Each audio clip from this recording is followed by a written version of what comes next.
എല്ലാവർക്കും പുതിയൊരു വീഡിയോയിലേക്ക് സ്വാഗതം.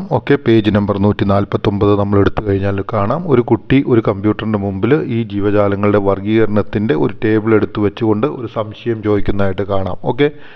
None of this classification methods includes virus. ഇവിടെ പറയുന്നത് എന്താണെന്ന് ചോദിച്ചാൽ, നമ്മൾ മുകളിൽ ഒത്തിരി ക്ലാസിഫിക്കേഷൻ അല്ലെങ്കിൽ വർഗീകരണത്തിൻ്റെ രീതികളെക്കുറിച്ച് സംസാരിച്ചു. പക്ഷേ ഈ വർഗീകരണ രീതികളിലൊന്നിലും നമുക്ക് വൈറസുകളെ കാണുവാനായിട്ട് സാധിക്കുന്നില്ല എന്നാണ് പറഞ്ഞിരിക്കുന്നത്.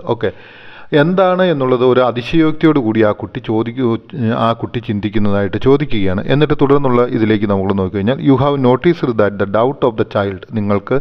നിങ്ങൾ ശ്രദ്ധിച്ചു കാണും എന്താണല്ലോ ആ കുട്ടിയുടെ സംശയത്തെ. ഈ സംശയത്തിന് what would be your response to this doubt? ഈ സംശയത്തിന് നിങ്ങൾക്കുള്ള പ്രതികരണം എന്താണ്, അല്ലെങ്കിൽ നിങ്ങൾ എങ്ങനെ ഈ സംശയത്തിന് മറുപടി നൽകും അല്ലെങ്കിൽ പ്രതികരിക്കും എന്നുള്ളതാണ് നമ്മളോട് ചോദിച്ചിരിക്കുന്നത്. ഇനി താഴെ തന്നിരിക്കുന്ന സെൻറ്റൻസ് ഒന്ന് നോക്കുക. Analyse the characteristics of virus based on the given indicators and prepare notes. നമ്മളോട് പറഞ്ഞിരിക്കുന്നത് എന്താണെന്ന് ചോദിച്ചാൽ, analyse the characteristics of the virus, അതായത് വൈറസുകളുടെ സവിശേഷതകൾ അല്ലെങ്കിൽ സ്വഭാവങ്ങളെക്കുറിച്ച് നമ്മളോട് എന്ത് ചെയ്യാനാണ് പറഞ്ഞിരിക്കുന്നത്? വിശകലനം ചെയ്യാനാണ് പറഞ്ഞിരിക്കുന്നത്. എങ്ങനെയാണത് വിശകലനം ചെയ്യുന്നത്? Based on the given indicators and prepare note, അതായത് താഴെ തന്നിരിക്കുന്ന സൂചകങ്ങളുടെ അടിസ്ഥാനത്തിൽ വൈറസുകളെക്കുറിച്ച് വിശകലനം ചെയ്ത് അവയുടെ സവിശേഷതകളെക്കുറിച്ച് ഒരു കുറിപ്പ് തയ്യാറാക്കുവാനാണ് പറഞ്ഞിരിക്കുന്നത്. ആദ്യം തന്നെ ഇവിടെ തന്നിരിക്കുന്നത് നമ്മൾ 150 പേജിലേക്ക് പോവുകയാണ്. അപ്പോൾ 150 പേജിലേക്ക് വന്നു കഴിയുമ്പോൾ നമ്മൾ ആദ്യം തന്നെ കാണുന്നത് ലെഫ്റ്റ് സൈഡിൽ ഒരു ബോക്സിനകത്ത് തന്നിരിക്കുന്നതാണ് വൈറസ് ആൻഡ് ക്ലാസിഫിക്കേഷൻസ്. അവിടെ തന്നിരിക്കുന്നത് എന്താണ്? വൈറസ് ആൻഡ് ക്ലാസിഫിക്കേഷൻ എന്ന് പറഞ്ഞ് ഒരു ഹെഡിങ്ങോട് കൂടി, അല്ലെങ്കിൽ വൈറസുകളും വർഗീകരണവും എന്ന് പറയുന്ന ഒരു ഹെഡിങ്ങോട് കൂടിയാണ് തന്നിരിക്കുന്നത്. ഇനി നമുക്ക് അത് എന്താണെന്ന് ഒന്ന് മനസ്സിലാക്കുവാനായിട്ട് ശ്രമിക്കാം. Virus could not be included in any category of the 6 kingdom classification system. ഇവിടെ പറഞ്ഞിരിക്കുന്നത് എന്താണ്?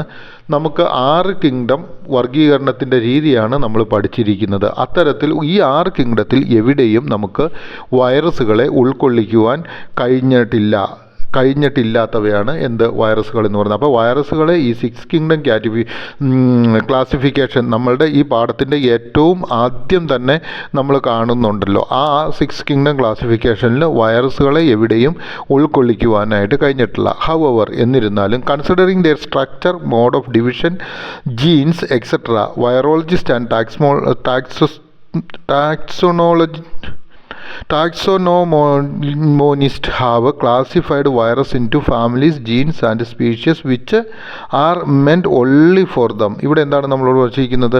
ഹവർ, എന്നിരുന്നാലും അവയുടെ ഘടനയുണ്ടല്ലോ, അവയുടെ സ്ട്രക്ചർ, ഘടന, അവയുടെ മൾട്ടിപ്ലിക്കേഷൻ രീതി, ജനറ്റിക്കൽ മെറ്റീരിയൽ എന്നിവയെല്ലാം നമ്മൾ എന്ത് ചെയ്യുന്നു? പരിഗണിച്ചുകൊണ്ട് വൈറോളജിസ്റ്റുകളും ടാക്സോണമിസ്റ്റുകളും എന്താണ് ചെയ്തിരിക്കുന്നത്? വൈറസുകളെ അവയ്ക്കായി മാത്രമുള്ള ഒരു ഫാമിലി ഗ്രൂപ്പിലേക്ക് അല്ലെങ്കിൽ ഒരു സ്പീഷീസ് ഗ്രൂപ്പായിട്ട് തരംതിരിച്ചിട്ടുണ്ട് എന്ന് മനസ്സിലാക്കുക. അപ്പോൾ നമ്മളൊരു കാര്യം മനസ്സിലാക്കുക, virologist and taxologist has divided virus into its own group എന്ന് ചോദിച്ചു കഴിഞ്ഞാൽ നമ്മൾ എഴുതുക കൺസിഡറിങ് ദെയർ സ്ട്രക്ചർ, അതായത് അവയുടെ ആ രൂപത്തെയും, മോഡ് ഓഫ് ഡിവിഷൻ അവയുടെ വിഭജനത്തിൻ്റെ രീതികളെയും, ജീൻ അല്ലെങ്കിൽ ജനിതക ഘടകങ്ങളെയും ഒക്കെ ഉൾക്കൊള്ളിച്ചുകൊണ്ട് വൈറോളജിസ്റ്റ് വൈറുകളെക്കുറിച്ച് പഠിക്കുന്നവർ, ടാക്സ്മോണോളജിസ്റ്റ് എന്ന് പറയുന്ന അവരെന്താണ് ഇവയുടെ എന്താ ചെയ്യുന്നത്?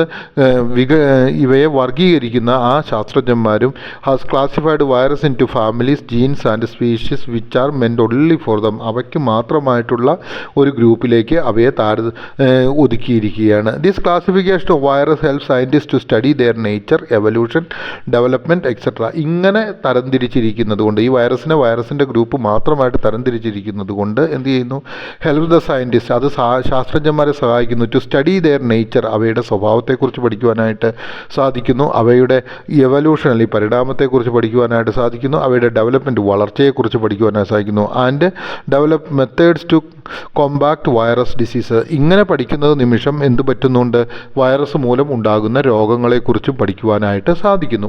ഇനി നമ്മൾ റൈറ്റ് സൈഡിലേക്ക് വരികയാണ്. ഫിഗർ 6.1 നിങ്ങൾ കാണുന്നുണ്ട് ഒരു വൈറസിൻ്റെ ചിത്രം. നിങ്ങൾ കാണുന്നുണ്ട്, എല്ലാവർക്കും കാണുവാനായിട്ട് സാധിക്കും. നിങ്ങളുടെ പുസ്തകത്തിൽ 150-ാമത്തെ പേജിൽ ഫിഗർ 6.1 എന്താണ് അവിടെ കാണുന്നത് എന്നൊന്ന് നോക്കിക്കേ. ആദ്യം തന്നെ ഒരു വൈറസിൻ്റെ ചിത്രമാണ് കാണുന്നത്. അവിടെ കാണുന്ന ഒന്നാമതായിട്ട് കാണുന്നത് ക്യാപ്സിഡ് എന്ന് പറഞ്ഞേച്ച് ഒരു ആവരണവും അതിന് ചുറ്റും ജനിതക വസ്തു എന്ന് പറയുന്ന, അല്ലെങ്കിൽ എന്താണ് പറയുന്നത്, ക്യാപ്സിഡ് എന്ന് പറയുന്ന ആവരണവും ജനറ്റിക് മെറ്റീരിയൽ അല്ലെങ്കിൽ ജനിതക വസ്തു എന്ന ഒരു ഭാഗവുമാണ് കാണുവാനായിട്ട് സാധിക്കുന്നത്. ഓക്കെ, ഇനി നമ്മൾ അടുത്ത പാരഗ്രാഫുകളിലേക്ക് പോവുകയാണ്. Virus have A simple structure. എന്താണ് നമ്മൾ മനസ്സിലാക്കേണ്ടത്? വൈറസിന് ഒരു എന്താണ് വളരെ ചെറിയ ഒരു സ്ട്രക്ചറാണുള്ളത്, അല്ലെങ്കിൽ വളരെ ലളിതമായിട്ടുള്ള എന്താണുള്ളത്, ഒരു സ്ട്രക്ചറാണ് എന്തിനുള്ളത്, വൈറസിന് ഉള്ളത്. Okay, simple structure devoid of cytoplasm, cell organelle and nucleus. ഇനി അവയുടെ പ്രത്യേകത എന്താണ്? ഈ ചെറിയ സ്ട്രക്ചറിൽ എന്തെല്ലാം കാര്യങ്ങളാണ് ഉൾപ്പെടുന്നത് എന്ന് ചോദിച്ചു കഴിഞ്ഞാൽ നമുക്ക് മനസ്സിലാവും. സൈറ്റോപ്ലാസത്തിന് പറയുന്ന പേരാണ് കോശദ്രവ്യം. അല്ലെങ്കിൽ രണ്ടാമതായിട്ട് സെൽ ഓർഗനാലെ, അതായത് കോശാംഗങ്ങൾ, അതായത് കോശത്തിൽ ആവശ്യമായ അംഗങ്ങൾ ഉണ്ടാകണം. അതുപോലെ തന്നെ ആൻഡ് ന്യൂക്ലിയസ് അല്ലെങ്കിൽ അതിൻ്റെ മർമ്മം എന്നിവ ഇല്ലാത്ത ഒരു സൂക്ഷ്മ ഘടനയാണ്. അപ്പം ഇതൊന്നും എന്തിനില്ല? വൈറസിനില്ല. വൈറസിനാകെയുള്ളത് ജനറ്റിക് മെറ്റീരിയലും അതിനൊരു കവറിംഗ് ആയിട്ടുള്ള ക്യാപ്സിഡും മാത്രമേ ഉള്ളൂ. Genetic materials DNA or RNA are found inside and outer protein coat called capsid. അതായത് ഈ വൈറസിൻ്റെ പ്രത്യേകത എന്താണ്? അവയുടെ ജനറ്റിക് മെറ്റീരിയൽ നമുക്കറിയാമല്ലോ. ജനറ്റിക് മെറ്റീരിയൽ എന്താണെന്നുള്ള കാര്യം. ഈ ജനറ്റിക് മെറ്റീരിയലിനെ എവിടെയാണ് കാണപ്പെടുന്നത്?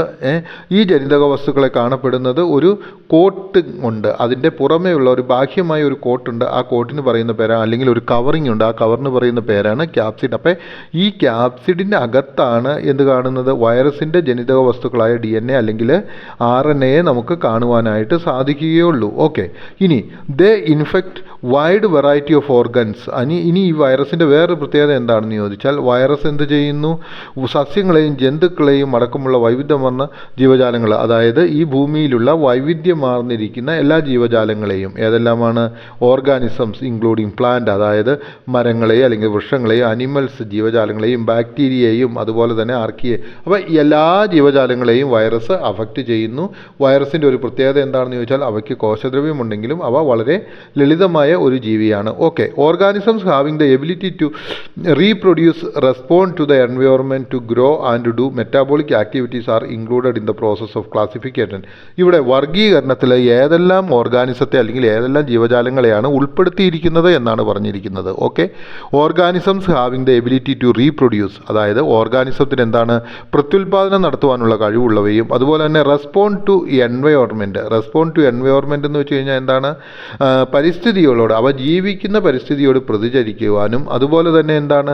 എൻവയോൺമെൻറ്റ് ടു ഗ്രോ, വളരുന്നതിനും, ഡു മെറ്റാബോളിക് ആക്ടിവിറ്റീസ്, അതായത് ജീവൽ പ്രക്രിയകൾ അല്ലെങ്കിൽ ഉപാചയ പ്രക്രിയകൾ നടത്തുവാനുള്ള കഴിവുമുള്ള ജീവികളെയാണ് എന്ത് ചെയ്യുന്നത്? And do metabolic activities are included, അവയെ ഉൾപ്പെടുത്തിയിരിക്കുകയാണ് in the process of classification. അതായത് ഏതെല്ലാം ജീവജാലങ്ങളെയാണ് ക്ലാസിഫിക്കേഷൻ പ്രോസസ്സിൽ ഉൾപ്പെടുത്തിയിരിക്കുന്നത്?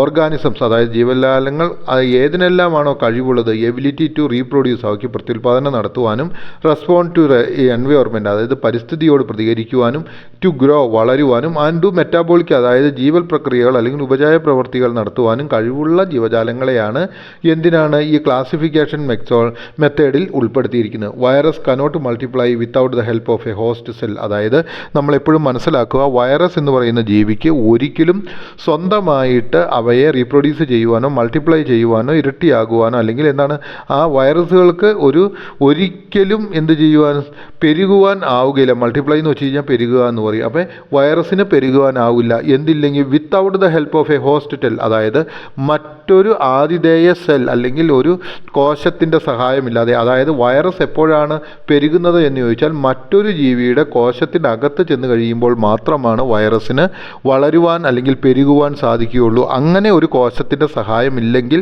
ഒരിക്കലും വൈറസിന് പെരുകുവാനായിട്ട് സാധിക്കുകയില്ല. They are inactive outside any living cell. പിന്നീട് ഒരു കാര്യം കൂടി മനസ്സിലാക്കുക, ദേ ആർ ഇനാക്റ്റീവ്, അതായത് അവയ്ക്ക് യാതൊരു രീതിയിലുള്ള പ്രവർത്തനത്തിലും ഏർപ്പെടുവാനായിട്ട് സാധിക്കുകയില്ല, അല്ലെങ്കിൽ അവ ഇനാക്റ്റീവ് അല്ലെങ്കിൽ നിർജീവമായിരിക്കും. എന്തിന്? മറ്റൊരു കോശത്തിന് പുറത്താണെങ്കിൽ അവ നിർജീവമായിരിക്കും. ഏത്? ഇനാക്റ്റീവ്. ഏത്?